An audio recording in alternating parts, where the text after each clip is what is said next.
So without doubt, one of the busiest men in Belgium for the last 2 weeks has been Lost Frequencies, and he's in the studio right now. Make some noise, everyone. How are you? I'm good. I'm happy to be here. Happy to be back. Mate, welcome. It's weekend one was a bit busy for you. Weekend one was quite busy. I had a show the day before. I hosted my stage, Lost Frequencies and Friends, and then the day after I was playing in Brussels for the National Day. So, but today I'm here at Tomorrowland for the main stage, and tomorrow I host my stage. So this weekend is only Tomorrowland. But let's just go back to last weekend, and I know it's not Tomorrowland, but the National Day in Belgium last week looks just describe it in a sentence, please. I was closing out the National Belgian Day. It was 120,000 people that came over. It was a free event, and I didn't really know what to expect, but we time coded some lasers and some fireworks, and it was actually really, really nice. It was epic. It was it looked stunning, and I wasn't even there.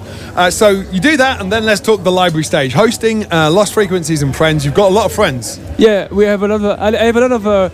Friends from a lot of different kinds of backgrounds musically. So when you come to the stage, you're going to hear a lot of different kinds of music. But I can tell you it's all decent people, all very nice producers, all people I really genuinely like. So if you come to the library, it's a good vibe. It's music from a different horizons, and be open-minded. But last week, it was hot. Yeah. And how did you handle the stage management of your DJs? Were they good? Were they up to no good with the Sola Vida? There were some guys that was playing quite hard, and they like, but you know, sometimes they come here and they want to be like, I'm at Tomorrowland, let's go, and then they play their set.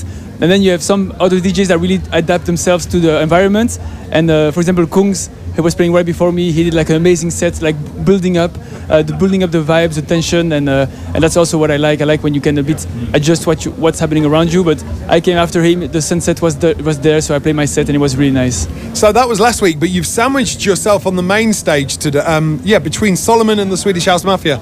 I mean, that's a sandwich. Yeah, it's sound-wise, I'm quite happy because I think after Solomon, I can do my thing. Like because last year I was playing after a Timmy Trumpet, which was a bit different. Yep. But now I'm playing after Solomon, so I'm more relaxed in my mind about what I'm going to bring to the main stage, my music, my vibes. I think it's going to be a nice transition towards Swedish House Mafia. And yeah, those are two beautiful names that I'm playing in between of. So I'm very humble and very happy to be able to play at that slot.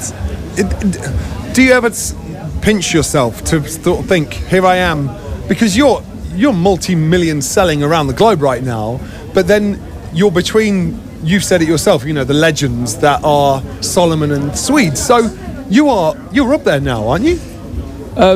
Maybe I will realize if this is true in a few years, but now I'm just focusing on producing the music that I like, putting out a nice show, playing a good set to create an atmosphere for everyone, and trying to do my best, you know, and let's see how it goes. Well, your best is very good enough right now, okay? So you've done the library, you've got main stage tonight, and then you're hosting the library tonight. So I know that we spoke to you at Tomorrowland Winter, and you were sort of very respectful and very professional about, you said you were not going to party, all right? But you are... tomorrow. Okay, so it happens tomorrow? Yeah. All right. So today I'm playing the main stage, and tomorrow I'm playing the Lost Frequencies and Friends, and there I have friends coming over, and we have beers, and so it's going to be a good time. Is it friends and family? Who's coming tomorrow? Have you invited the whole of Belgium? So next to the DJs, I have my family coming. My girlfriend is coming with some friends. So we are quite a bunch, and everybody's going to be there in the crowd or on stage, dancing, having a good time. And I think what I like is you can see that the energy on stage is as good as in the crowd, and like, you know, one big kind of ballroom kind of vibe. Even though it's on a Tomorrowland stage, I want to create this atmosphere, more intimate than the main stage, where I really have a closer connection to the crowd, because I have less the pressure than the main stage, because the main stage is still very, you know, stressful towards the fact that it's live streamed. Mm-hmm. It's going online immediately towards, but the library is more like, I don't know, it's just people come to see me. They're not at the main stage, they go for the main stage. They go to the library to see me, I hope. And then it's a very different connection for me. So I'm not putting you under any amount of pressure, but I think I'm right in saying when Netsky hosted the library, or it was maybe the Crystal Garden, he had like a paella station at the back for his friends. How are you looking after your friends? Have you gone to the next level? That sounds like Netsky, yes. No, I try to be there the whole day. I try to hang out to welcome the DJs that are playing on the stage, to chat a little bit with them, you know, catch up. But sometimes also, you know, the guys are also busy, and sometimes they come in and out, and if they stay and they hang out, then usually we grab a beer, we have a good time, and then we order fries at the end of the night. So quick word on, because I know I've waited for you to say about your friends. Sub Focus was on your stage last week. Yeah, that's. I don't really personally know for Sub Focus, but I asked Tomorrowland if he could play on the stage, and they managed to do it. Unfortunately, I had to leave also, so I didn't really see him. But I know the guy. See, his last album is absolutely amazing. So I like to have a drum and bass artist closing. This week is Netsky. Last week was Sub Focus, and yeah, I think he's an amazing producer, amazing artist, and he's been there for such a long time. I was raving at his set 20 years ago at I Love Techno in Ghent. So it's crazy to think that this guy is now playing, closing the stage. Yeah. So you love a drum and bass remix. Let's just go back to Andromatic recently, and there's a real thirst for drum and bass from the main stage artists. So have you got anything else lined up? And I know you've parked the album, haven't you? So yeah. Are we talking about in the future potential more collaborations on a drum and bass tip? Maybe I really want to make a track with Dimension. Because what Dimension on the main stage today? He's Dimension. playing today on the main stage, so I'm going to try to catch his set for sure, because I really like what he's doing. I think his production are also very, very nice. He has a lot of things, like when I listen to his music, he has a lot of catches and drops and things that I think I would do when I would produce this style, so I think it would fit. And also his level of mixing and producing is very high, so I would be very amazed to be with him in the studio. And for today, I made a drum and bass remix of Where Are You Now for the main stage, so let's see how that's going to go. It's quite hard. Come on. What about Bomb Funk MCs? Yeah. You played that on the National Day, I think, right? Yes. And it sounded like it was a new mix. It sounded like it was fresh. So what have you done to that? So I was looking for a remix, a kind of house, like techno / whatever remix to play my set for the summer.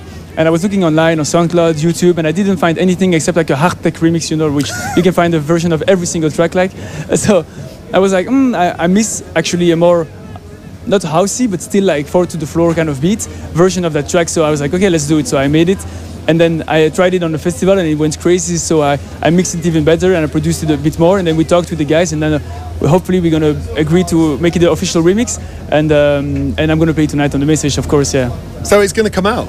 Yeah, I want to release it, and I think it's gonna happen. So yeah. Freestyler, yeah. The microphone. Come on. All right. We've got too much to talk about, but let me do one sentence on Tomorrowland and what makes it different to every other festival in the world, because we're 20. What's the difference? Tomorrowland is very unique I think it's the crowd. The crowd makes the festival. It's a real mix of a lot of nationalities, people coming from all over the world, which makes a very unique crowd of. You know, you can come from anywhere, and then next to you in the crowd is someone from another continent, you know, and they experience the music in a very different kind of way, which is very different for if you go to other festivals. It's usually like 80-90% people from the area. And so here, Tomorrowland, the uniqueness is really the crowd, and that's what makes the festival also for me to be here. And then you have feedback from people from all around the world suddenly at the same time. So that's what makes Tomorrowland, for me, Tomorrowland. I lied. That wasn't my last question. Dimitri Vegas and Like Mike were stood here yesterday. No, last weekend. That's how. Anyway, and they said this is like a mini Ibiza. Is it? Because you played at Ushuaia a lot this summer, and you're obviously hosting at Pasha. Ibiza versus Tomorrowland. What's the difference? For me, it's a bit different. I think they have another experience because they host their night. When I come, I play sometimes Pasha, I play sometimes Ushuaia at the slot right before them. So it's still daylight, it's a different atmosphere. But I like both. It's a very different experience. When I go to Ibiza also, I do the show, I leave, and I try to kind of do an off day when I'm doing Ibiza. I'm not trying to do too crazy. When I'm at Tomorrowland, I try to enjoy the festival. So it's a bit different. I sense tomorrow could be interesting. I think Sunday might be a write-off. That's what. And make some noise. It's Lost Frequencies. Come on. Love it.